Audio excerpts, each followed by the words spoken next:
Tak já jsem rád, Tomáši, že jsi přijal pozvání na naši slavnost Bevit. A ty jsi člověk, který toho dělá hodně. Kdybych chtěl poprosit, pozdílej s diváky našimi, co vlastně děláš a jaká je ta tvoje životní cesta a jak jsi se nakonec dostal k Bevit. V první řadě bych chtěl pozdravit diváky a i tebe, Jirko. Já děkuji za pozvání. Jsem rád, že jsem tady.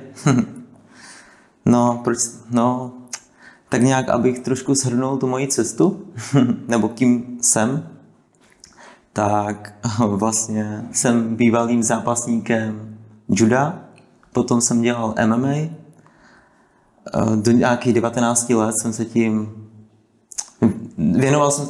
věnoval jsem se tomu fakt jako naplno. Možná bych mohl prozradit, že tvůj brácha je vlastně jednička ve své kategorii v České republice. Brácha je šampionem organizace Octagon MMA. No, já jsem do svých 19-20 let taky zápasil a potom jsem si uvědomil, že už dále nechci ubližovat lidem, že už to není prostě cesta pro mě. A začal jsem se věnovat masážím. Začal jsem se věnovat práci na sobě. A tohle mi úplně absolutně jako změnilo život, když jsem si uvědomil, že vlastně chci karmicky se čistit, chci pomáhat, sloužit lidem. A Jsi z Karviné ještě, prozradím, a já vím, viděl jsem na Facebooku i hodně fotek, kdy cvičíš s lidma v parku, čili i yoga je součástí tvé životní cesty. Yoga je součástí mého života. Já jsem vlastně ve svých těch 20 letech, kdy jsem na sobě více začal pracovat, začal jsem se věnovat i józe. Takhle intenzivně se tomu věnuju asi 3-4 roky. Začal jsem vlastně v Karviné přecvičovat jogu. Nebyly to vyloženě lekce, byly to takové cvičení, kdy jsme se scházeli zpočátku v nějakých 40-50 lidech. Právě to mě překvapilo, že to bylo docela hodně lidí. To bylo nádherné, jak ty tam stojíš před nima a cvičíš. Bylo tam vlastně i dobrovolné vstupné a byla tam ta svoboda, tak se to tam hezky scházelo a šlo vidět, že když člověk něco dělá s láskou, tak ono se mu to potom vrací. Takže se ta energie tam krásně tvořila. Letos vlastně jsem se přestěhoval do Komorní Lhotky, bydlím vlastně v Beskydech a teďka už to tam tvořil letos za mě kamarád, tady tu jogu. Jsem rád, že to tam zůstalo. Já si to zase rozjedu teďka v Beskydech od příštího roku, takže určitě v tom jako chci pokračovat. Je to skvělá cesta. Ale chvilku jsi byl i přes kopec, že já bydlím na Králově hoře a ty jsi byl za tím Ondřejníkem někde na Čeladné, nebo taky bylo takové období, že jo? Bydlel jsem ve Frýdlantu nad Ostravicí ještě loni. Loňský rok jsem strávil ve Frýdlantu, potom jsem se přestěhoval na Čeladnou. Takový kočovný život trošku. A to ani nevím, jestli se mám chlubit, ale teď nás spojuje jedna věc, protože já jsem už je to jel trošku rychle, takže teď jsem bez řidičáku a ty to máš stejně. Takže bez papíru. Jo, ale tak všechno nám něco naznačuje. Ale já jsem za to rád, protože tím, že jsem přišel o papíry, tak jsem se vlastně přestěhoval ke kamarádům do Komorní Lhotky, kde vlastně budujeme teďka komunitu a tak nějakým způsobem se snažíme tvořit ten prostor kolem nás hezčí. Takže děkuji za tu zkušenost. A jak se tam teď protnul do toho Bevit, nebo jak se to vyvinulo? Já si to pamatuju, jak jsme se potkali poprvé, ale úplně přesně přes Katka Solojil nás propojila nějak. My jsme se vlastně poznali 2,5 roku zpátky, kdy jsem vlastně napsal Kataríně, jestli bychom se nemohli potkat, protože jsem viděl jedno její video myslím, že to bylo na YouTube, a z ní vyzařovala nádherná energie. A říkal jsem si, že bych ji moc rád poznal. No, tak jsme si napsali na Messengeru a Katarína mi napsala, že teďka žije v Beskydech v Pálkovicích, v Myslíku. Tak jsem si říkal, že by bylo fajn se potkat. Tak napsala mi, že bych mohl dojet a tak to začalo. A tak to celé vzniklo, no. Ty jsi i se učil masáže u Davida Rozbroje, který je taky v Bevit. Má tady po Ostravě velké studio. Přesně tak. U Davida Rozbroje jsem strávil několik týdnů. Já už jsem vlastně musím přiznat, že už jsem masíroval předtím, než jsem si dělal vůbec kurz, protože jsem se chtěl na to nacítit, jestli to vůbec je cesta pro mě. Potom jsem si u Davida udělal kurz a tak nějak v tom pokračuju a naplňujeme to. Teďka musím říct, že to směřuji spíše k terapiím, kde jsou součástí i masáže, ale už to není primárně jenom o těch masážích, o nějakých sportovkách a podobně, ale je to o tom nacítit si toho člověka, nějakým způsobem se mu otevřít, ukázat mu cestu. Holistický přístup. Holistický přístup. Přírodní. Je součástí samozřejmě aromaterapie, kterou jsem taky začal využívat na své klienty.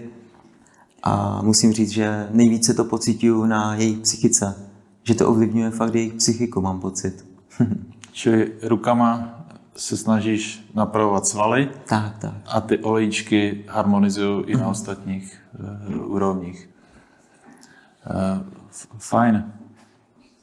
A teďkom já o tobě vím, že ty jsi měl nějaký e-shop, kde jsi se rozhodl nabízet výrobky, ale pak se to všechno změnilo. Přesně tak. Já jsem si založil e-shop Ve zdraví s Tomem, kde jsem vlastně si nakoupil hromadu produktů, investoval jsem do toho nemalé množství peněz a když jsem si ho vlastně založil a už se to celé rozjelo, tak jsem si uvědomil, že to není cesta pro mě. Že vlastně mým posláním je něco jiného, než balit balíky a posílat je lidem. Ale bylo tam hodně té administrativy spojené s tím. Přesně tak. Uvědomil jsem si, že chci naopak lidi vzdělávat i pomocí třeba sociálních sítí, třeba Instagramu, kde jsem poslední dobou docela aktivní. Díky Adama Vlčka, který mě s ním naučil pracovat. To je úžasný člověk, který mi ukázal tu cestu, jak těm lidem ukazovat tu cestu. A to by možná bylo hodnotné pro spoustu lidí, protože už je to víc jak 2,5 roku, no to budou 3 roky, co spolupracuješ s Bevit. A já jsem zaznamenal, když já se dívám do našeho systému, že najednou vlastně tam byla úplně skoková změna a že vlastně, kdybychom se podívali nakonec i na ty finanční výsledky, tak ty jsi se stal vlastně velice rychle hodně úspěšný v tomto. Dá se to tak říct? A princip byl zapojit se do těch sociálních sítí, nebo? Ale já jsem dříve pracoval taky se sociálníma sítěma, ale dělal jsem tam čistě prodej. Nabízel jsem tam lidem odkazy a bylo to primárně za účelem zisku. Teďka jsem to změnil jsem ten přístup a pro mě je teďka primární ukazovat lidem cestu a vzdělávat ty lidi. To je pro mě úplný základ a když už si někdo v chatu napíše o nějaký odkaz nebo o nějakou radu, tak moc rád jim jako pomohu a pracuji teďka tímhle způsobem a dává mi to smysl a naopak si myslím, že tak, jak dneska vlastně fungují sociální sítě, co se týče toho prodeje, tak to není úplně funkční. Mám pocit, že když tam lidé sdílejí jenom nějaké odkazy a ani vlastně k tomu nic nepoví, tak mi to přijde zbytečné. Já bych si takhle nikdy asi nic ani neobjednal. A v tom případě tu dominantní roli hraje Instagram nebo i Facebook si používá? V mém případě poslední 3 měsíce vlastně, co bydlím u kluku v Komorní Lhotce a pracujeme na tom Instagramu, tak je to primárně Instagram. Dříve to býval Facebook, ale tam už tolik času jako netrávím. A je to, že protože ty nárůsty, když já se dívám, to už je několikanásobný průměrný příjemce v České republice, takže vlastně mohli bychom říct, že jste mohli oslovit stovky lidí, nebo dokonce tisíce, nebo jak? Ale zatím si myslím, že možná to jsou tisíce lidí, ale myslím si, že to je teprve začátek, to, co mám v hlavě a v srdci, tak to je opravdu jenom začátek a mám pocit, že je potřeba, aby tohle fakt tady zaznělo, že je potřeba ty lidi opravdu vzdělávat. Tím pádem se vzděláváme i my a může nám to zajistit jako pasivní příjem a tím pádem potom se věnovat sami sobě, mít čas sami na sebe. Vy jste mě navštívili i s Adamem doma, tak jsme se bavili, já jsem viděl, že tam jsou prostě hodnotné informace z výživy, cvičení, yoga a tady ty věci a vy jste to nějak uchopili právě tím setkáváním komunitním, nebo jestli to můžeš přiblížit našim Přesně tak, no, protože my jsme vlastně ty 3 měsíce, co bydlíme spolu, tak jsme začali společně budovat komunitu a uvědomili jsme si, že je to, co má smysl pro společnost, že dneska je fajn fungovat na těch sociálních sítích a propojovat se s těma lidma, ale ještě lepší je se s těma lidma potkávat jako osobně. Tak jsme si říkali, že by bylo fajn se osamostatnit a tak trošičku vypadnout z toho systému, dá se říct, aby jsme nebyli na něm tolik závislí. Tak jsme začali vlastně dělat víkendové pobyty u nás v Komorní Lhotce v Beskydech. A takhle se vlastně propojujeme. Každý měsíc děláme nějaký víkendový pobyt pro lidi. Otužování je součástí? Otužování je součástí, meditace jsou součástí, yoga je součástí, zdravá strava a celkově ten přístup k životu, ukazovat lidem tu cestu i osobně. Tak jak vlastně my žijeme, tak jak si myslíme, že je to správně, tak to ukazovat i těm ostatním. Že opravdu každý má možnost žít svobodný život. A Bevit umožnil přinést tam i finance a nástroje použité i při těch masážích třeba, nebo při té výživě. Přesně tak, no. Bevit mi vlastně z velké části změnil život, protože jsem momentálně už nemusím tolik řešit finance, tak jako jsem to řešil dříve, že jsem musel masírovat někdy až z povinnosti. A teďka už je to tak, že vlastně masíruju tak jenom ve chvíli, kdy to opravdu cítím a věnuju se tomu vzdělávání. Máš nějaké výrobky, kterým máš blíž, nebo máš s nimi nějaké zkušenosti, co jsou z Bevit? Co se týče výrobku, tak mám jich hromadu. Každopádně, kdybych měl vybrat mé oblíbence, tak jsou to určitě praftejny, proteiny. Téměř všechny jsou chuťově skvělé. Miluju. Vlastně, mně se na tom asi nejvíce líbí to, že ten základ je kakao. A to kakao mi krásně otvírá srdce. Když jsme začali, tak jsme si připili. Přesně tak, dali jsme si kakao. A pro mě to kakao je takový základ, který dokáže navodit ten euforický stav.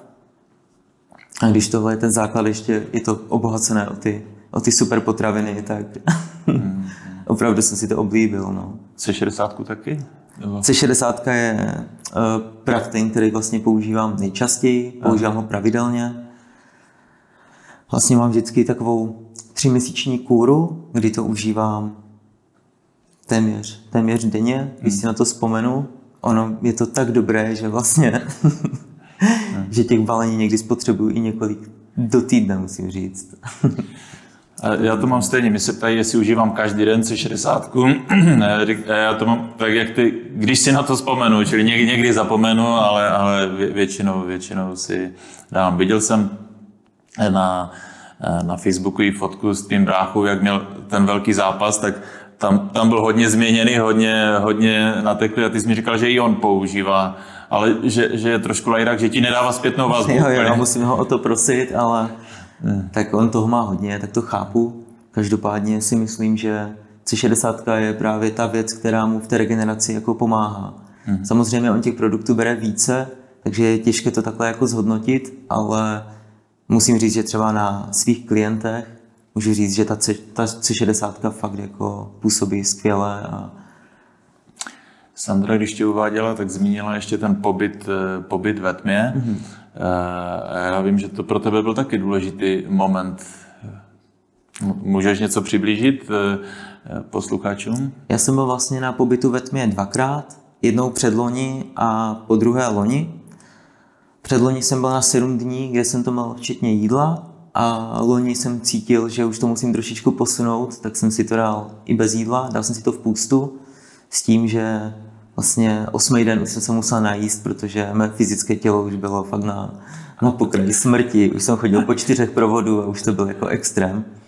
Každopádně se mi, po tom, co jsem se ten 8. den najedl, tak se mi otevřelo vidění a byl jsem schopný vidět své minulé životy. 2krát jsem si tam prožil vlastní smrt a tak nějak jsem začal na život pohlížet jinak. Měl jsi tam nějaký olejček s sebou? Olejček jsem s sebou neměl, musím přiznat, ale měl jsem s sebou praftein. Měl jsem praftein Bodyguard, který vlastně já jsem ani nevěděl, že ho v té tačce mám. Já jsem ho měl na prodej, jsem ho měl pro nějakého klienta A když jsem si ho tam ten 8. den jako nahrabal, tak jsem ho ochutnal. A samozřejmě to byla ta první věc, kterou jsem okusil. A po 5 minutách vlastně potom se mi otevřelo vidění, což si myslím, že to bylo tím kakaem, že to otevřelo to srdce krásně a napojilo mi to na zdroj. Výborně. Já ti děkuju, jsem moc rád, že jsi tady přišel se podělit do své zkušenosti. Je něco na závěr? Nějaké poselství nebo nějaká informace ještě? Ale poselství pro lidi asi, aby opravdu každý pracoval sám na sobě, aby se nezajímal o ostatní, ale aby skutečně tu změnu udělal v sobě a tím se změní i to okolí, což je vlastně základ k šťastnému životu. Tak to je krásné. Díky moc, že jsi nás navštívil. Děkuji. Ahoj. Ahoj.